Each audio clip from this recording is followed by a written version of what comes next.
할렐루야. 만왕의 왕 되신 우리 주님, 찬양받기에 합당하신 우리 예수님, 우리와 함께 하신 성령님, 오늘 이 아침에 우리와 함께 동행하시며 주의 선한 것으로 우리를 충만하게 채워주실 것입니다. 우리가 함께 소망하면서 어떤 상황 가운데, 어떤 환경 속에서도 우리가 주님께 나아가는 하루 되길 예수 그리스도로 축원드립니다. 1월 26일 수요일 아침 예배 성삼위 하나님께 올려드립니다. 우리 다 함께 사도신경으로 신앙을 고백하며 이 아침을 시작하기 원합니다. 전능하사 천지를 만드신 하나님 아버지를 내가 믿사오며 그 외아들 우리 주 예수 그리스도를 믿사오니 이는 성령으로 잉태하사 동정녀 마리아에게 나시고 본디오 빌라도에게 고난을 받으사 십자가에 못 박혀 죽으시고 장사한 지 사흘 만에 죽은 자 가운데서 다시 살아나시며 하늘에 오르사 전능하신 하나님 우편에 앉아 계시다가 저리로서 산자와 죽은 자를 심판하러 오시리라. 성령을 믿사오며 거룩한 공예와 성도가 서로 교통하는 것과 죄를 사하여 주신 것과 몸이 다시 사는 것과 영원히 사는 것을 믿사옵나이다. 아멘. 오늘 하나님의 말씀은 창세기 13장 1절부터 18절까지입니다. 창세기 13장 1절부터 18절까지입니다. 아브라함이 애굽에서 그와 그의 아내와 모든 소유와 롯과 함께 네겝으로 올라가니 아브라함에게 가축과 은과 금이 풍부하였더라. 그가 네겝에서부터 길을 떠나 베델에 이르며 베델과 아이 사이 곧 전에 장마 쳤던 곳에 이르니 그가 처음으로 제단을 쌓은 곳이라. 그가 거기서 여호와의 이름을 불렀더라. 아브라함의 일행 롯도 양과 소와 장막이 있으므로 그 땅이 그들이 동거하기에 넉넉하지 못하였으니 이는 그들의 소유가 많아서 동거할 수 없었음이니라. 그러므로 아브라함의 가축의 목자와 롯의 가축의 목자가 서로 다투고 또 가나안 사람과 브리스 사람도 그 땅에 거주하였는지라. 아브라함이 롯에게 이르되 우리는 한 친족이라 나나 너나 내 목자나 서로 다투게 하지 말자. 내 앞에 온 땅이 있지 아니하냐. 나를 떠나가라. 내가 좌하면 나는 우하고 내가 우하면 나는 좌하리라. 이에 롯이 눈을 들어 요단 지역을 바라본즉 소알까지 온 땅에 물이 넉넉하니 여호와께서 소돔과 고모라를 멸하시기 전이었으므로 여호와 동산 같고 애굽 땅과 같았더라. 그러므로 롯이 요단 온 지역을 택하고 동으로 옮기니 그들이 서로 떠난지라. 아브라함은 가나안 땅에 거주하였고 롯은 그 지역의 도시들에 머무르며 그 장막을 옮겨 소돔까지 이르렀더라. 소돔 사람은 여호와 앞에 악하며 큰 죄인이었더라.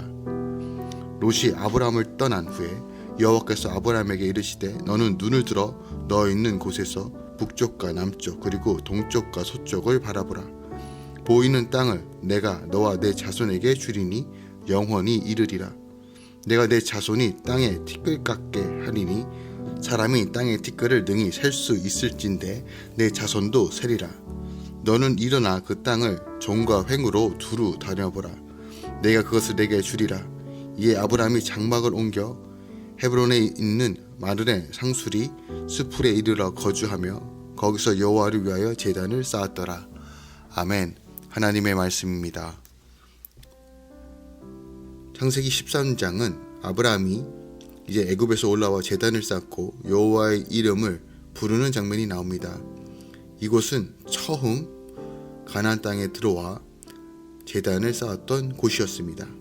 아브라함과 롯이 소유가 많아 동거할 수 없게 되자 롯은 요단 온 지역을 택하고 아브라함을 떠납니다. 이후 여호와께서 아브라함에게 눈을 들어 동서남북을 바라보라고 하시며 보이는 땅을 주겠다라고 약속하십니다. 이에 아브라함은 헤브론을 장막으로 옮깁니다. 오늘 말씀을 절별로 조금 더 살펴보도록 하겠습니다. 먼저 1절부터 4절까지는 가나안 땅으로 돌아온 아브라함에 대해서 기록하고 있어요. 이 부분은 12장 1절부터 20절과 내용과 연결됩니다. 아브라함은 애굽에서 가나안 땅 남쪽 지역인 네겝으로 돌아오는데요. 1절에서 특별히 아브라함의 아내를 언급한 것은 그녀가 하나님의 간섭으로 구출받은 것을 상기시키기 위함입니다. 그리고 롯이 아브라함과 함께 돌아왔다는 사실도 강조하고 있어요. 아브라함이 애굽에서 얻은 재산을 언급하고 있는 것 또한 우리가 주목해야 할 것입니다. 여기서 사용된 풍부하다라는 이 말은 12장 10절에서 심하였음이라 라고 번역된 것과 같은 단어입니다. 즉 이는 아브라함이 애굽으로 가기 전과 돌아왔을 때의 상황을 대조하고 있는 것이에요. 아브라함은 부유해진 상태로 애굽에서 나왔습니다. 그런데 이 부유함은 아브라함의 목자와 롯의 목자 사이의 다툼의 원인이 됩니다.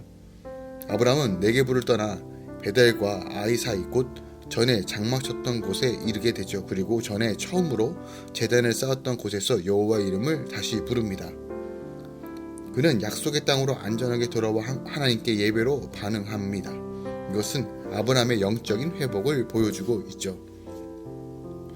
5절부터 6절은 소유가 많아진 아브라함과 롯이 다투는 장면이 나옵니다. 아브라함처럼 롯도 많은 재산을 가지고 있었습니다.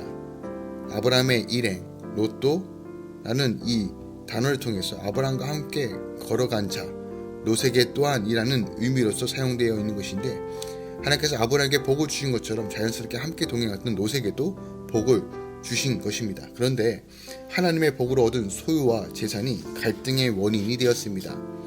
소유가 많아서 그들이 그 땅에서 함께 거할 수 없게 된 것이죠. 놀랍게도 풍성한 소유와 재산이 함께 거주할 수 없는 사람을 만든 것입니다. 7절에 보면 목자들의 다툼이 나오죠. 풍성함의 결과가 다툼으로 이어집니다. 아브라함의 가축의 목자와 롯의 가축의 목자가 서로 다투고, 그리고 또 다른 다툼의 원인이 언급되는데 가나안 사람과 브리스 사람도 그 땅에 거주하고 있었다라고 기록하고 있어요. 가나안 땅은 하나님의 약속에 주어진 땅이지만 아직 소유한 것은 아니기 때문이죠. 8절부터 9절까지는 아브라함의 권고가 나와요. 아브라함은 롯에게 친족끼리 다투지 말자고 합니다. 그래서 아브라함은 롯에게 다른 곳으로 떠날 것을 요청하죠. 나를 떠나가라는 명령은 단호한 명령이 아니라 그것은 천유형의 부드러운 명령입니다. 롯에게 땅을 선택할 권리를 먼저 주는 것을 통해 그의 마음이 어떠한지 짐작할 수 있습니다. 내가 좌하면 나는 우하고 내가 우하면 나는 좌하리라. 아브라함에게는 어떠한 이기적인 모습도 보이지 않습니다. 그의 믿음이 성장한 것이죠. 10절부터 11절에 보면 롯의 선택에 대한 내용이 나옵니다. 롯은 자신이 보기에 좋은 지역을 선택합니다. 바로 요단 지역이죠. 그 지역이 여호와의 동산 같고 애굽 땅과 같았다라고 묘사합니다. 이곳은 물이 풍성한 곳입니다. 심한 기근이 와도 살아남을 수 있는 곳이죠. 롯은 그 지역을 떠났습니다. 11절에 보니까 롯은 그 자신을 위하여 선택했다라는 말로 시작합니다. 롯의 선택이 옳지 않았다는 것을 이어지는 말씀에서 암시적으로 알 수 있어요.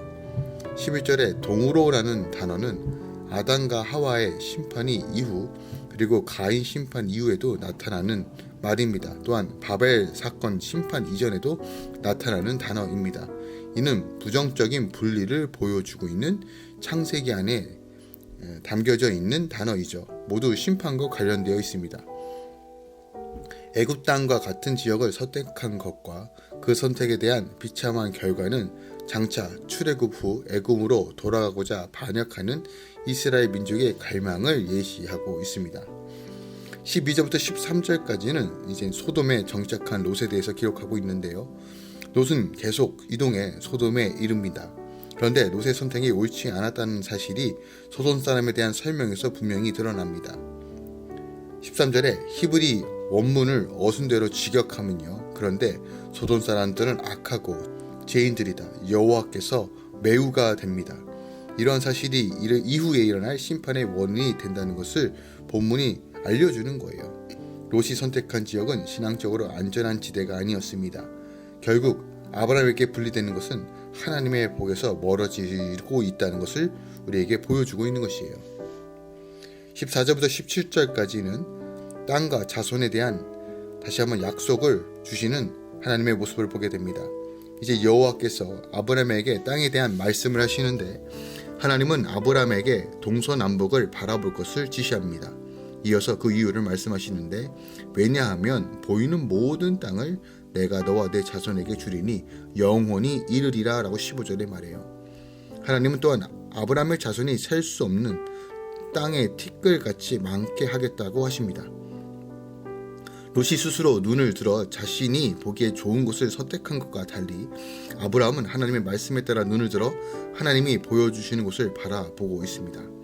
하나님은 아브라함에게 일어나 그 땅을 스스로 걸어가라고 말씀하시죠. 이 말씀은 그가 그 땅에서 자유롭게 다닐 때 하나님이 그를 보호해 주시겠다는 약속입니다. 아브라함이 그 땅을 다니는 것은 그 땅이 하나님의 선물로 주어진 소유임을 상징적으로 드러내 보입니다.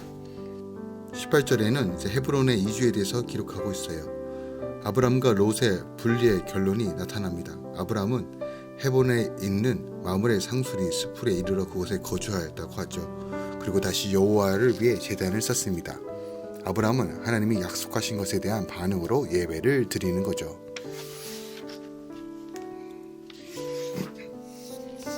오늘 본문을 통해서 우리가 확인해 볼 수 있는 것이 무엇입니까? 신앙생활에서 가장 큰 어려움은 눈에 보이지 않는 것을 믿고 기다리는 것이겠죠. 더군다나 이 세상 끊임없이 우리의 눈에 보이는 것을 미혹하고 유혹한다는 것이죠. 하지만 우리가 오늘 본문을 통해서 확인해 볼 수 있는 것은 무엇입니까? 신실한 은혜를 기억하는 것입니다. 아브라함은 애굽에서 나와 처음으로 제단을 쌓은 곳으로 돌아와 여호와의 이름을 부릅니다. 그는 애굽에서 겪은 일로 인해 하나님이 어떤 분인지 깊이 알게 되었을 것입니다. 하나님의 인도로 가족도 보호받을 뿐 아니라 가축, 금, 은 등으로 풍부해졌습니다. 아브라함은 이 모든 것이 매우 놀라웠고 또한 하나님께서 어떻게 인도하시는지를 분명히 보았을 것입니다. 그 큰 은혜 가운데 그는 성장한 것입니다. 하나님이 하신 약속을 반드시 이루실 것을 확실히 믿게 되었다는 것이죠. 그렇게 다시 가나안 땅으로 돌아온 아브라함은 하나님의 은혜를 기억하며 믿음의 고백을 하게 됩니다. 또한 오늘 본문을 통해서 우리가 믿음의 길을 선택해야 함을 가르쳐주고 있어요. 5절부터 13절까지 보면 애굽에서 큰 부를 얻어 가축이 많아지자 아브라함과 롯 사이에 갈등이 생기죠. 목초지가 부족해져 그들의 목자들이 다투기 때문입니다. 이젠 헤어질 때가 된 것이에요. 아브라함은 롯에게 먼저 선택할 것을 권합니다. 그때 롯은 온 땅의 물이 넉넉한 요단 지역을 택하고 결국 소돔에까지 옮겨가게 됩니다. 롯은 하나님의 약속을 생각하지 않았어요. 하나님을 신뢰하지 않았죠. 하지만 아브라함은 그럼에도 불구하고 믿음의 길을 선택합니다. 하나님만 함께 하시면 된다는 그 믿음으로 선택한 것이죠. 그리고 비록 당장은 눈에 보이지 않지만 하나님의 말씀을 선택하고 약속을 붙잡았을 때 하나님께서 그를 위로하시고 다시 한번 언약하시는 장면을 우리가 확인해 볼 수 있습니다. 성도는 늘 하나님의 은혜를 기억해야 합니다.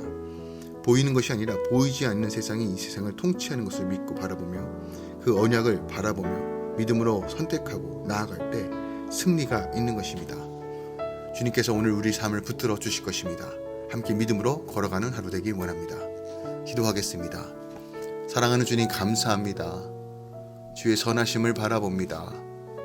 오늘 이루시고 성취하실 하나님, 비록 눈에 보이지 않지만 그래도 주님을 선택하고 주님을 의지하는 아브라함의 삶 가운데 역사하실 하나님을 바라봅니다.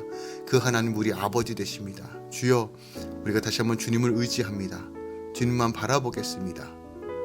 주여, 우리 인도하여 주시옵소서. 주의 선하심으로 채워 주시옵소서. 주의 아름다우심으로 채워 주시옵소서. 믿음의 눈을 들어 온전히 걸어갈 수 있도록 역사하여 주시옵소서. 주님, 믿음의 가정들을 위해 기도합니다. 조미경 성도를 위해 기도합니다. 주님, 이 가정 가운데 하나님 만져 주시옵소서. 하나님 인도하여 주시옵소서. 가족 가운데 하나님의 화평과 은혜로 채워주시고 날마다 하나님 안에서 은혜와 평강을 드리며 믿음으로 걸어갈 수 있도록 역사하여 주시옵소서. 또한 하나님, 서경진 자매를 위해 기도합니다. 이 캐나다의 삶 속에서 주의 딸을 지키시고 보호하여 주시고 하나 둘씩 만들어가는 가정 가운데 하나님의 놀라우심을 보게 하여 주시옵소서. 특별하게 더 깊이 하나님을 사랑하고 하나님을 향한 마음이 온전히 충만해질 수 있도록 역사하여 주시옵소서. 또한 하나님, 유리와 아론을 위해 기도합니다. 주님의 아들 딸들이 이 밴쿠버 땅에서 하나님 잘 성장하고 성숙해지기 원합니다. 또한 삶의 영역에서 흔들리지 않고 예수로 다시 서게 하여 주시옵소서. 말씀 가운데 거하시며 날마다 믿음 안에서 성령 안에서 주의 충만한 비전을 바라보며 나아가게 하여 주시옵소서.